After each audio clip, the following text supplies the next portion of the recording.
at civilian mission na atin ito nasisi sa dagdag tensyon sa dapat. Oo nga. Ito kasing mga naglalayag-layag dyan ng mga panggulo pa eh. O, nakita niyo yung balita? Nakita niyo yung balita ha? Yung itong nakaraan, di ba? Nakita niyo yung 200 acres.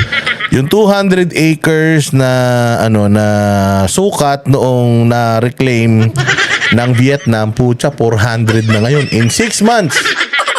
In 6 months mga bossing, nadagdagan yung lumaki yung isla na ginagawa ng Vietnam. Pero putya galit lang tayo sa China.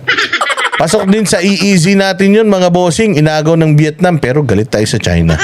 Ang paliwanag nila, kasi naman yung Vietnam walang ginagawa sa atin. Putang ina niyan, hindi tayo galit sa Vietnam, walang ginagawa sa atin, palaki na ng palaki yung ginagawa nila. Tapos dito tayo nagagalit sa China dahil hinaharang-harang tayo.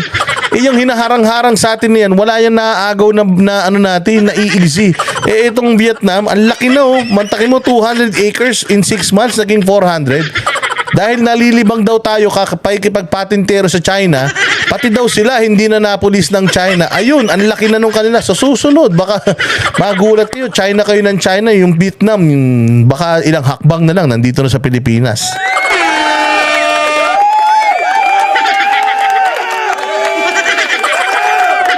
Hindi ba? Walang hiya. Sabi ang tanong ko, boss, asan yung video? Sabi sa June daw ilalabas. Oo nga, June na ngayon eh. Di ba? June June 10 na. Matatapos na yung June. Putaragis yan, magjo-July na. Ano na? Asan na yung video? Hindi ko nga alam. Antayin din natin, baka sakaling ilabas nila yan. May video, may blue folder, may picture, merong ang dami. Live siya today. May ini-interview si Agent JM. No, puta siya na nag-i-interview, palakpakan. Testa Club. Maraming salamat sa iyo, Testa Club ha. Mabuhay ka. So si JM, si Jonathan Morales, meron na siyang ini-interview na OFW, palakpakan natin si Jonathan Morales. Isa na po siyang ganap na promote na po siya. From PDEA agent, ngayon po siya isang vlogger at nag-i-interview na po siya sa kanyang channel. Mabuhay ka. Testa Club, thank you very much ha. Mabuhay ka, Testa Club, good morning sa dyan sa Amerika. O sige na, panoorin natin to, tapos mamaya pupunta ako doon kay Jonathan Morales para makapanood ako ng mga gandang interviewhan niya. O sige, ito na, pasok. Sama ng loob ang isang mangingisda mula sa Zambales kaugnay ng tumitinding tensyon sa Scarborough Shoal. Ayon sa kanya, ang mga media na nagpupunta doon, pati na ang civilian mission na Atin Ito Coalition ay hindi naman nakakatulong, bagkus panggulo lang sa kanilang kabuhayan doon. Narito ang balita ni Val Divina Gracia. Mas lalo umanong naging pahirap ngayon para sa mga mangingisda mula sa Zambales ang pagpunta sa Scarborough Shoal kung saan sila nakakahuli ng mas maraming isda. Sa panayam ng SMNI News kay Anthony Collado, mangingisda sa West Philippine Sea, kung dati-rati ay nakararating pa sila malapit sa Scarborough Shoal, ngayon anya ay hinaharang na sila. This is really true ha, kasi sabi ko nga sa inyo, ang problema kasi natin dito is whether we can sail dyan at mangisda or not. Pag hindi tayo nakapangisda dyan, napakalaking problema yan. Ang daming apektado dyan. Ngayon, meron pa ako nakikitang isang video na may isa pang babaeng lukaret. Pumunta doon sa isla, nagwagay-way ng bandila doon. Putangin na yan, trending na siya. Ang tanong, pag wagay-way ba niya ng bandila doon, atin na ba yun? Nagkaroon ba ng mega mall doon? Nagkaroon ba tayo ng bahay doon? Wala naman. Putang ina nyo. Pinapalalanan nyo yung sitwasyon dyan. Hindi naman kayo na may problema. Sa tuwing gumagawa kayo ng mga kabulastugan dyan, ang nahihirapan yung mga mangingisda natin. Kaya kayo naman mga taga-Sambales, pagka may mga ganyan dyan sa inyo maglalayag mula dyan sa pampang nyo, puta palubugin nyo na yung mga bangka ng mga hayop na yan.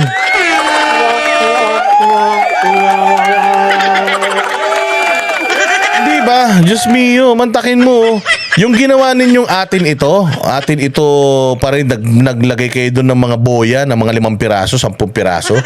Tapos nagwagay-wagay kayo ng ano doon, pinahabol-habol nyo yung mga barko ng China. O pagbalik nyo sa Pilipinas, ano nangyari?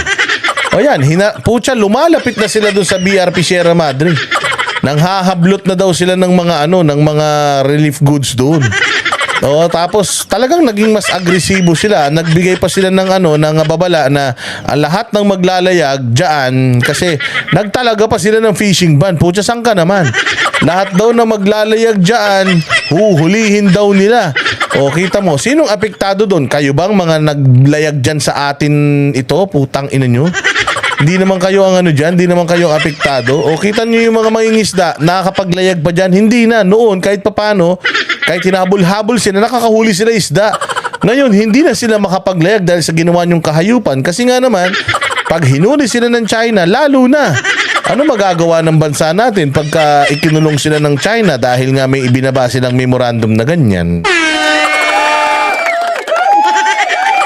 Puro kasi kayo papugi. Puro kayo pa media o dala-dala nyo pa yung mga tolongges na mga vlogger dyan. O pagdating doon, pag uwi, binigyan nyo ba ng ayuda, tulong itong mga mayangisda na pinirwisyon yung mga hayop kayo? Sa ginawa-gawa nyong ganyan, yung mga mayangisda, putya, umiiyak na.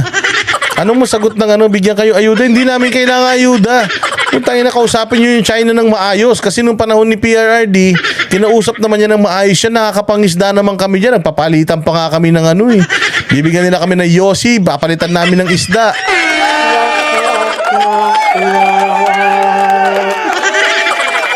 Walang hiya naman talaga, Ang pasalamat lang nito na kahit pinapaalis sila ay hindi naman sila ginagamitan ng dahas. Sinisi naman ni Collado ang mga media na nagtutungo sa pinag-aagawang teritoryo at pinapamalita ang ginagawa umanong pangharas ng China. Dahil aniya dito, silang mas mahihirapan. Kagaya ng mga maliliit na mga media, panggulo lang yan sila Hindi nila alam yung mga nasasagasaan nila sa ginagawa nila. Kami mga maliliit na mangingisda, kami yung nasasagasaan, kami yung nandoon. Hindi naman, wala naman sila doon Kami ang nandoon. Ayun, that's exactly what I'm talking about. Itong mga punyetang media na to, meron lang silang makontent. Itong mga vlogger na to, may content lang. Itong Gabriela ba yan? Di pala, yung kay Akbayan, yung kay Risa Ontiveros. May masabi lang na nagprotesta sila. Pucha, nakauwi sila. Yes, success yung atin ito. Success talaga. Mantakin mo, nakauwi sila matiwasay. Ang tanong, after nun, yung mga mayangisda, nakapangisda pa ba? Hindi. Kaya nagagalit yung mga taga-Zambales. Walang hiya kayo. Pucha, trending kayo. Kumita yung mga vlog ninyo. Tapos hindi kami makapangisda. Mga buwisit kayo. Tapos uulitin nyo na naman.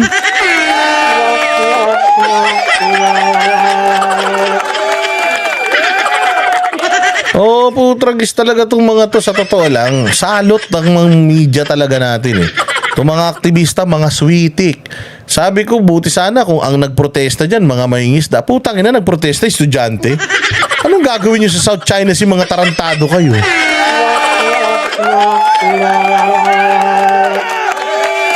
Ito namang iba ring mga mangingisda rito. Yung may mga ari ng bangka, putya, naarkila lang yung mga bangka. Akala nila, yes, one time, big time. Putya, naarkila yung bangka nila. Boom, kinamagahan. Mga bangka nyo, lulumutin na yan. Hindi nyo na mailalayag. Ininis nyo yung China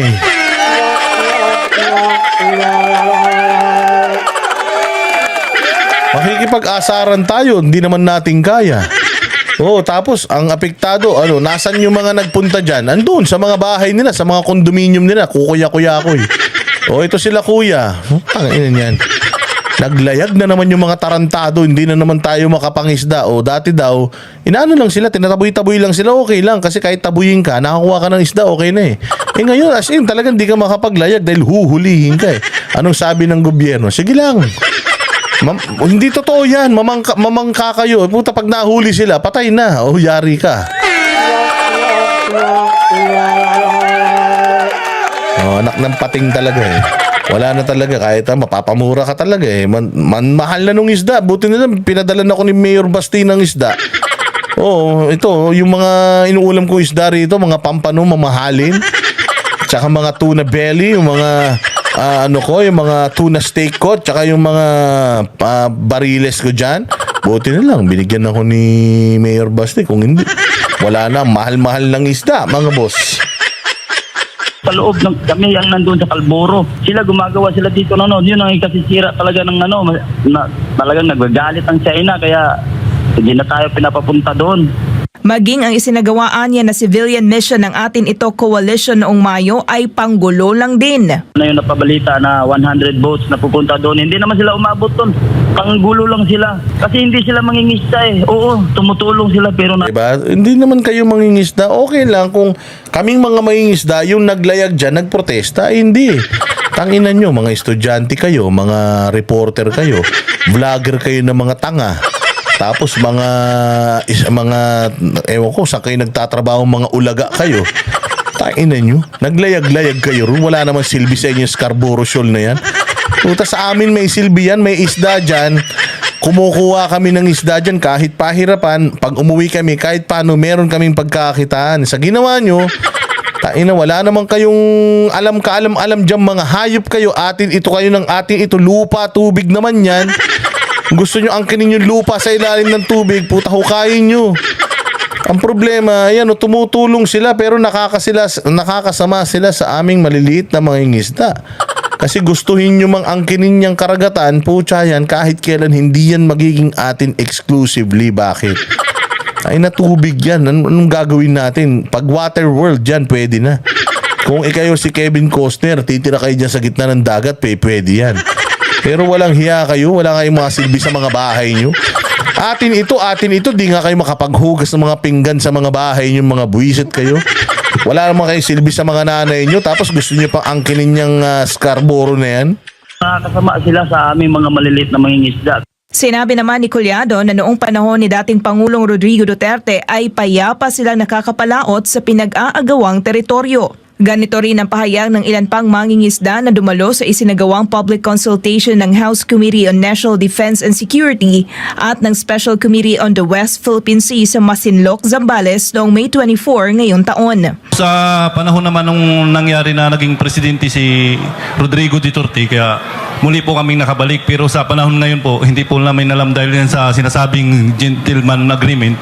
Bigla pong nag-alarma na naman ng China na nung May 14 is nakabaho di Masinloc po kami is talagang pinilit po kaming pauwiin. Kaya ang pag-uumpisa po talaga ng pangaras ng China dyan is 2014 pero nahinto po nung umupo si President Duterte. Kaya kami pong mga mangingisda na laging nandyan po sa Scarborough is nakabalik. Pero sa ngayon lang po ulit na nang haras ulit sila ng... Imagine, sobrang klaro. 2014, magulo. Umupo si PRD 2016, since then until now, o until 2022, maayos, tas biglang ngayon, magulo na naman. So, anong problema? So, nagka-problema ng panahon ni PRD? Hindi, may problema kami nung panahon ni Pinoy. Tsaka, anong panahon ni Marcos? So, anong problema? Si Duterte? Hindi, nakapag-isda nga kami kay Duterte.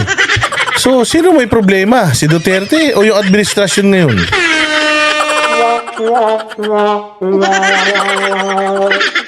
Oh. Sagutin natin si Evelyn Hata. Boss Dada, ano bang problema mo kay Morales? Ikaw, anong problema mo? Evelyn Hata, may problema ka ba kay Morales? Anong problema mo kay Morales? Evelyn Hata, bilis, abogado ka ba ni Morales? O sige, pakilagay mo dyan. Ikaw, anong problema mo sa akin na may problema ako kay Morales? Anong pakialam mo? Hoy, Evelyn! Bida-bida ka, ang dami mo pang question mark. Isa-isa lang gamit ng question mark, baka maubos yan. Nagpunta ako ng National Bookstore, nauubos na yung question mark dahil sa'yo.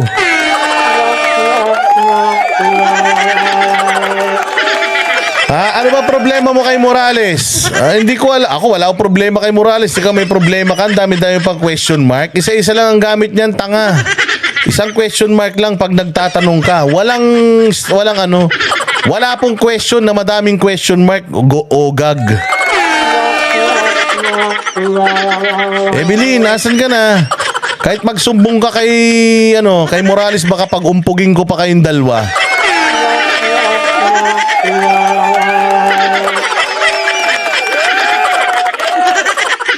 Pag uumpugin ko pa kayo. Bilis! Ano na? Wala na? Tingnan nyo ha. Pumunta kayo rito, kala nyo matatapang kayo, mga hinayo pa kayo ha. Kailangan may magawa, may mangyari dyan sa mga pinagagawa ni Morales. Pag wala nangyari dyan, babanatan ko talaga siya.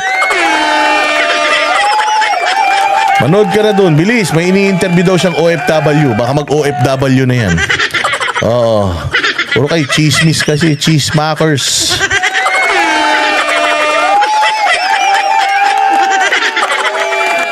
Wag na yung chismis na chismis. Pupunta kayo rito, kala nyo, tatapang nyo ha. Bababuhin ko kayo dito, maniwala kayo. Punta kayo sa ibang vlogger, wag dito. Dahil pati mga kaluluwa ninyo, mapapahiya dito.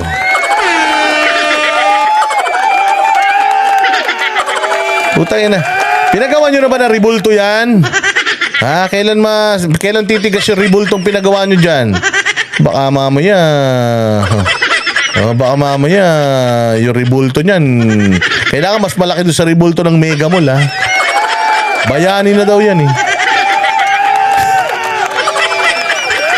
Bayani na daw yan eh. Sige, diretso natin. Papansin no? Ha? Ano problema mo? Ha?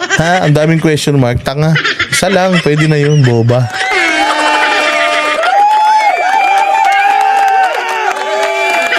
Kusa siyang umalis? Ba't siya kusang umalis? Mga Pilipinong nangingisda. Hiling naman ni Collado sa pamalaan, Sana patulungan niya kami na yung magiging casual na lang, yung parang galao tayo na walang harang. Kagaya dati sa mga nakaraang taon na nakakapalaot kami lahat. Nandoon yung Malaysia, Indonesia, para sama-sama, magbigaya na lang. Wala namang problema eh, di ba? Ang importante, putang ina, ang daming isda sa dagat, di mo may isasakay yan lahat sa barko mo. Yun lang naman ang gusto ng mga Pilipino, putang ina, we want isda. Para may benta kami sa palengke. Kasama natin dyan Malaysia, putang ina, gusto nyo pati Amerika, isama natin dyan, paramihan tayo ng isda na mahuli. Di ba? Ganun lang yun. Magsama-sama tayo lahat dyan, wala kasing damutan. Kasama natin Malaysia, Vietnam, Taiwan, Brunei. Lahat tayo sumisid, palaliman tayo ng sisid, paramihan tayo mahuling isda, tapos umuwi tayo sabay-sabay. Sa dami ng isda dyan sa dagat, ang lilit ng barko nyo, hindi nyo kayang punuin lahat dyan. Tsaka kung halimbawa, mga 5 beses na kayo nakapuno ng barko ng pare-pare sa isla, nakakasuya yan.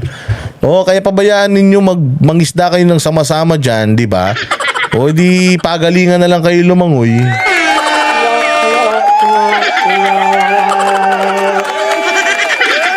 Karen, sabi ni Karen, Boss Dada, be a gentleman. I am a gentle person. I'm gentleman. I only hate corruption and stupidity in the government. But if pupunta dito yung mga fan ng kabilang mga kampo tapos mag-iinarte dito, I am telling you, mas bastos pa ako sa bastos. Bait-bait ko, di ba? Bait-bait ko eh. Yung mga malalambot ang puso, wag na manood dito. Dahil pag malalambot ang puso ninyo, naku po, masasaktan kayo talaga rito. Ganun yan. Hindi ba? Sige, diretso. imbis din anya na kalabanin ng China ay makipag-ayos na lang daw ang ating bansa upang hindi sila maipit sa tensyon. Samantala, sinabi ni dating Chief Presidential Legal Counsel Attorney Salvador Panelo ang EDCA site sa bansa ang isa sa mga dahilan kung bakit naging agresibo ang China ngayon kumpara noong nagdaang administrasyon. Itong si Presidente Duterte, nung sinuspindi niya yung EDCA, natuwa naman ang mga China ron kasi nga, yung pag nagbigay ka ng base militar sa lugar sa ating bansa, kung saan nilalagay yung mga arsenal dyan, mga missile dyan, mga bomba, at nakatutok sa China, talaga magre-react yan. So, actually yan ang dahilan dyan. Pag hindi mo tinigil yan, palagi ng ganyan ang China. Sa ngayon, nananatiling mataas ang tensyon sa pagitan ng Pilipinas at China sa pinag-aagawang teritoryo sa West Philippine Sea. Para sa Diyos at sa Pilipinas. So yun yung...